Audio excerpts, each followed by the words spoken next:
Haboim, welcome everyone. We're about to begin Be'ezras Hashem together on Daf Chof Aleph, Amud Aleph, at the very top.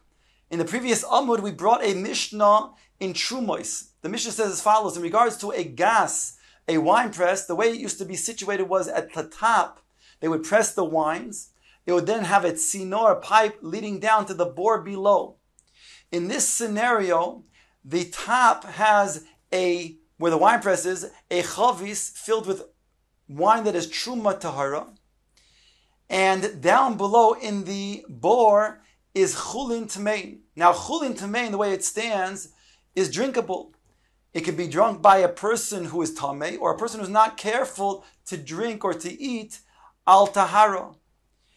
Here, however, since the chavis above breaks, the truma, if it's let to be going down and into the bore below, it will not only cause the non-kohanim not to be able to drink because it will become meduma, a mixture with truma, but even the kohanim could not drink it because then it's going to then have tmeim. And therefore, the question is what to do with this chavis that broke. According to everybody, if you find a kli that is tohor, and you can go ahead and matzil at least a revis of that wine of truma tahara, then it's permissible to do so according to everybody. And then, even if the rest go and falls into the chulin down below, that's the situation, that is the protocol. However, there's a machlokes if you can only find a kli that is tameh. On that, Rabbi Eliezer says you cannot metame a kli, the truma biyadayim, and therefore you have to be passive and let the truma come down and flow into the chulin below. However, Rabbi Yeshua argues and says no, since there's a financial loss if we allow the truma to flow into the chulin tmeim below, therefore even if you can take a kli that is tameh, you can go ahead and metame the truma biyadayim by catching all of that truma, all of that wine from the barrel that broke.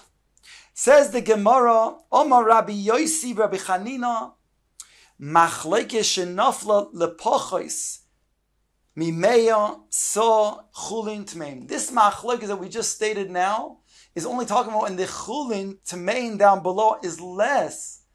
It's less than 100 of the barrels above. In other words, there's one barrel above, and here we're talking about there's not 100 barrels of chulin down below. However, aval nafla lemeya chulin tmein. But if the barrels below of chulin was at least 100 or more of chulin tmein, then divrei hakol teired v'sitame v'ayitmena biyad. Then everybody would agree, even according to Rabbi Yehoshua, that you'd have to passively allow the truma to flow into the chulin down below, because since now, when the truma comes into the chulin, it will then be a mixture, not of meduma, because you'd have a 100 to mevatel the one chavis of truma, whereby the non-kohanim who are tamei, or not particularly about becoming tamei, can drink this yayin that is chulin tmein. And therefore, there's not going to be a big, significant financial loss. And even Rabbi Yoshua would agree over here that it is something that you cannot metame the truma biyadayim by taking a kli that is tameh and catching it before it flows down into the bore below. Tanya Mihochi, the Gemara brings a brayso like this to support this. Chavis shenishbara begas ha'elyono. If you have a chavis in our scenario that breaks in the area above where the wine press is situated, and down below in the bore there is 100 kineged that chavis above of chulin tmein. Moide Rabbi Eliezer Rabbi Yoshua shim yochel lahatzil mimen revis b'tahara yatzil. If you can go ahead and find a kli that is tohor, and you can be matzil a revis of that truma, then you may do so. The imlav, however, if you can't, you can only come across a kli that is tameh, teired v'sitame v'al titmena biyad. Then you must let the truma flow down into the chulin tmein below, and not do anything by mitame, the truma biyad, meaning actively. So here we have a support for what we just said, that in regards to when you have a pool of chulin tmeim that is 100 or more kineged the chavis above, then it will mevatel the chavis, and even Rabbi Yoshua would agree that indeed you can't mitame biyadayim. Ask the Gemara, Hi moide Rabbi Eliezer Rabbi Yoshua. This that it states that Rabbi Eliezer is moide to Rabbi Yoshua, moide Rabbi Yoshua Rabbi Eliezer mi boile. It should state that Rabbi Yoshua is in agreement with Rabbi Eliezer, because after all, we're saying if it does not have a situation where you have a kli that is tahor, you only have a kli that's tamei, then you should passively allow the truma tahara to flow into the chulin tmein down below. There, even Rabbi Yoshua agrees, because it's not going to be a great significant financial loss. So therefore, it should state that Rabbi Yoshua agrees to Rabbi Eliezer that over here, you may not go ahead and actively metame the truma. Answers the Gemara, Omar Rave Epuch. Rave says, you're right, flip around these opinions and say that Rabbi Yoshua, Rabbi Eliezer. Rav Huna Breid Rav Yoshua Omar. He says, no, la'olam lo tepuch. You don't have to switch around the opinion. You can still state the way it's stated in the Mishnah that says that moide Rabbi Eliezer Rabbi Yoshua. We asked if that's the case, then it's really not accurate, because here Rabbi Yoshua is in agreement with Rabbi Eliezer that you're not to mitame biyadayim. Says the Gemara, it's not going on the seifa that we thought. Rather, it's going back on the reisha. Hochab mayaskinon, in the case of the reisha that we said that you can go ahead. Rabbi Yeshua says, Im yochel latzil mimenu revis. That Rabbi Eliezer would agree with Rabbi Yeshua that if you can matzil a revis of the tahara, then yatzil. So here we're going on saying Hochab mayaskinon. When is it true that even Rabbi Eliezer would agree with Rabbi Yoshua that you can be matzil this revis of truma tahara with a kli?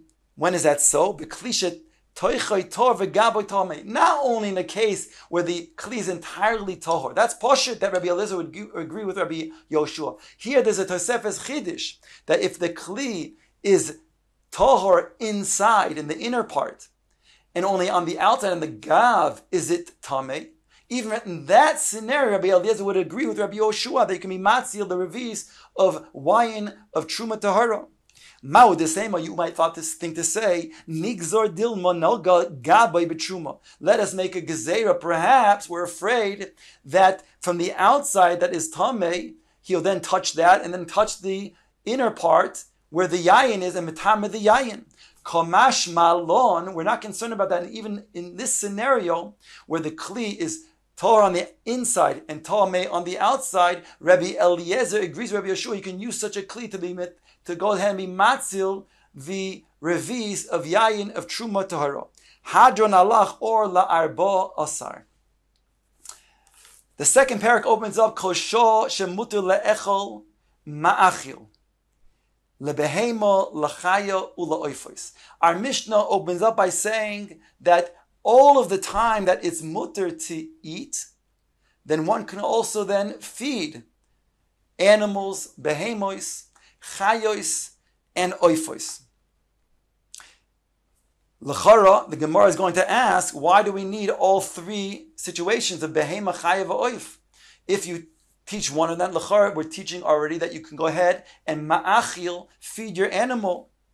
The Mishnah goes on to say, u'moicher l'nochri, you can also sell to a nachri. Here also it's difficult, because once you say you can feed that chametz, because it's mutter behana, then we know moicher l'nachri, which is another way of being nene from the chametz. You can sell it to a nachri. So the Gemara will have to explain that as well. Mutter behanoso, and here even more so. We just said two scenarios where it's mutter behano. It's mutter to feed your animal. It's also mutter to sell to a nachri. So clearly it's mutter behanoso. So the Gemara will have to explain why this tosefis mutter behanoso. The Mishnah goes on, Ovar zmanoi osir behana osoi.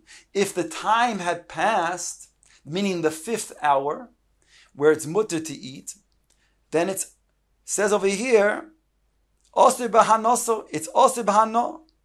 We would have to explain this as well, because we said the time that's mutter to eat is mutter behano. So why does it say over here, Ovar Zmanoi, but if the 5th hour has already passed, where it's no longer mutter to eat, then it's Aser Bahanosoi. The Mishnah goes on to say, V'lo yasig boy taner v'kirayim. And you're not allowed to burn the chametz in a tanor or kirayim. In other words, you cannot get any benefit after that time from the chametz. The Mishnah continues, Rabbi Yehuda says, Ein bir chametz el sreifa. He requires that when you get rid of the chametz, is davka ayidei sreifa. The Gemara will explain his limud from noisar. Just like leftover meat from a carbon has to be burnt, so too the chametz, which is similar to the truma to the noisar, that it is aser ba'achil and aser behana, and a person does eat it, it's chayev kares, if he does so b'mezid. So too when it comes to the chametz, whereby Rabbi Yehuda learns the same way that you have to burn the noisar, you have to burn the chametz. Rabbi v'chacham oimrim af mifarer v'zoreh l'ruach. Chacham argue and say you can even go ahead and crumble the chametz up and then let it go inside of the wind and be blown off. Here the Chacham are not saying that you don't have to burn. They said you can burn it, and maybe that's even lichatchila. But you can even go ahead and mefarer, you can go ahead and crumble up all of the chametz into small little crumbs and allow the wind to blow it away. Oy matil liyam, or similarly, you can make the chametz into crumbs and afterwards throw it into the yam. That's another way of destroying your chametz. Says the Gemara, Kol shah shemuter le'echol ma'achil. Quotes the beginning of our Mishnah, all of the time that it's mutter to eat the chametz, it's also permissible to then ma'achil, to feed it. Ha-kol shah she'eino muter le'echol, eino ma'achil. The Gemara makes the diuk. However, all the time that it's not mutter, it's not permissible to eat, it would also not be permissible to feed your animal with. Says the Gemara, look Rabbi Yehuda. Let us suggest then that our Mishnah is not like Rabbi Yehuda. Di Rabbi Yehuda, because if it was like the opinion of Rabbi Yehuda, ha'iko chamesh de'eno eichel umachil. He says that on the 5th hour, although you cannot eat it, but you can still, it's muter bahanot, you can still feed it to your animal. This is not like it says in the following Mishnah, which we already saw in the first parak. Rabbi Meir oimer oichlin kol chamesh v'sorfim b'titla sheish. You may eat your chametz the entire 5th hour, but midrabban you can no longer eat it in the beginning of after the 5th hour. In the beginning of the 6th hour, you have to burn it, according to Rabbi Meir. Rabbi Yehuda oimer oichlin kol arba v'toilin kol chamesh v'sorfim b'tchila sheish. Rabbi Yehuda is machmir 1 hour before that. He says you can eat the chametz the entire 4th hour. However, it's still mutter bahana in the 5th hour. In the beginning of the 6th hour, he agrees, Rabbi Meir, you must burn it. So here we see that, and clearly our Mishnah is not like Rabbi Yehuda, because again, Rabbi Yehuda does make a distinction between the zman, the shah of achil, and the zman, the shah of being machil the chametz. Ve'elo, so what's left then? You want to suggest my Rabbi Meir? The author of our Mishnah is Rabbi Meir. His bar plukta, hai kol shah shemuter le'echol machil. That which is stated in the Mishnah, all of the time that it's mutter to eat, one may feed it.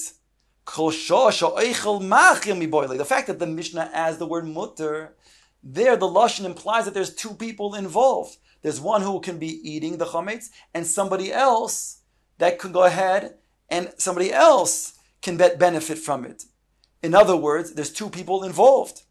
And yet, and therefore, that wouldn't be good according to Rabbi Meir, because Rabbi Meir says that the shah that a person can eat, that very hour, he can go ahead and feed, he can go ahead and get hana. But here's mashma that there's 2 people involved. Otherwise, the Mishnah should state that kol shosha oichel ma'achil. That would imply 1 person. So therefore, the Mishnah cannot be Rabbi Meir either. Says the Gemara, Omar Rabbi Bar Ula Masnisin Rabbi Gamliel hi. Our Mishnah is authored instead by Rabbi Gamliel. This nan, for Rabbi Gamliel teaches chulin shenecholin kol arbo. You can eat chulin chametz the entire 4th hour. Truma kol chamesh. Truma may be eaten by the kohen the entire 5th hour.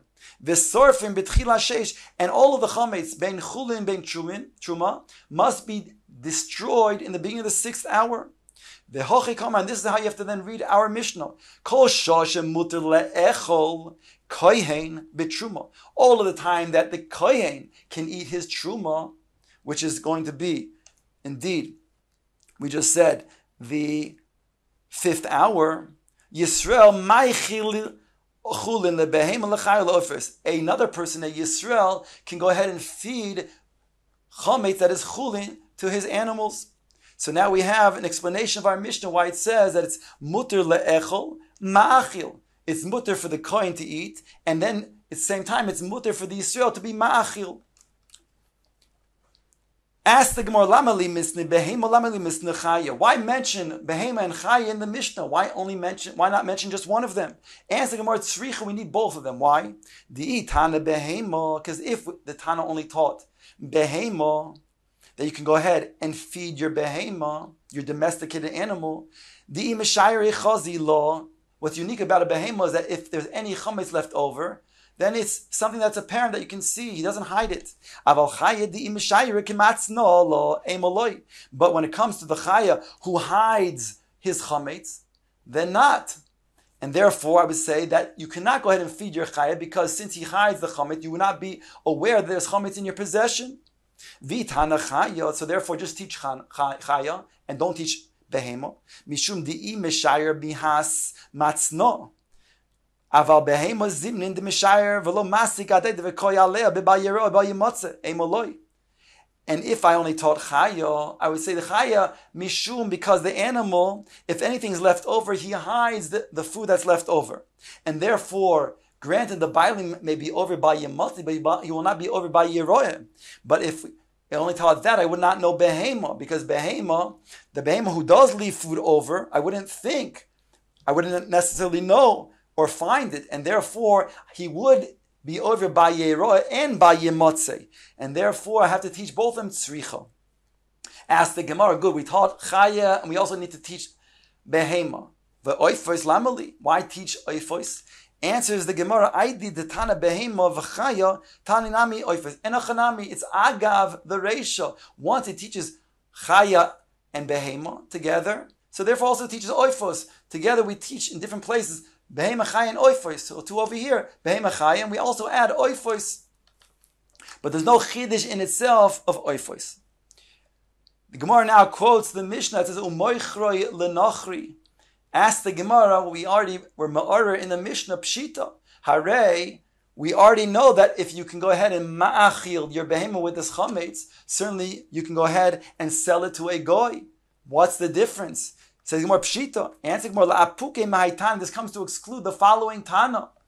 The Tanya, Beishamai oimrim. Beishamai says, lo yinkar. Adam chemtzor lenachri, elam ken yodeh bo sheyichle koydem Pesach. You cannot go ahead and sell your chametz to a nachri unless you know for certain that he'll be finished by the time Pesach comes. In other words, Beis Shammai shita is you have to destroy. He says you guys to destroy the chametz from the world, and therefore, unless the nachri be able to then consume the chametz before Pesach, you cannot sell it to him. Whereas Beis Hillel argues and says, all you have to do is get rid of the chametz from your possession. Therefore, you could go ahead and moicher, you can sell or give over your chametz to a nachri. And therefore, this Mishnah of ours comes la'apuke, the opinion of Beis Shammai, because our Mishnah says moicher lenachri. You can freely sell your chametz to the nachri, just as Beis Hillel says. On top of Chaf Aleph Amid Beis, the Gemara concludes over here, Rabbi Yehuda ben Beseira Omer. Like the sheet of Beis Shammai, kutach v'kol minei kutach. Kutach is a type of molded bread that was used as a dip. And since it was used as a dip, it was eaten slowly. So he states over here, kutach v'kol minei kutach, aser limkar shloishim yom kodem lePesach. You cannot sell it to a nachri within 30 days before Pesach, because then there's a concern that he will not finish it up by the time Pesach comes. Why 30 days? Because 30 days is when one is shoylim v'darshin of the halachos of the Chag of Pesach, whereby there's already a requirement to get rid of your chametz. According to Beis Shammai, that's when it begins that you cannot go ahead and give it to or sell it to a goy. It only is permissible to destroy from the world, unless it's something that's going to be before 30 days. Once it's in 30 days, then it has to be something that he can then consume before the onset of Pesach.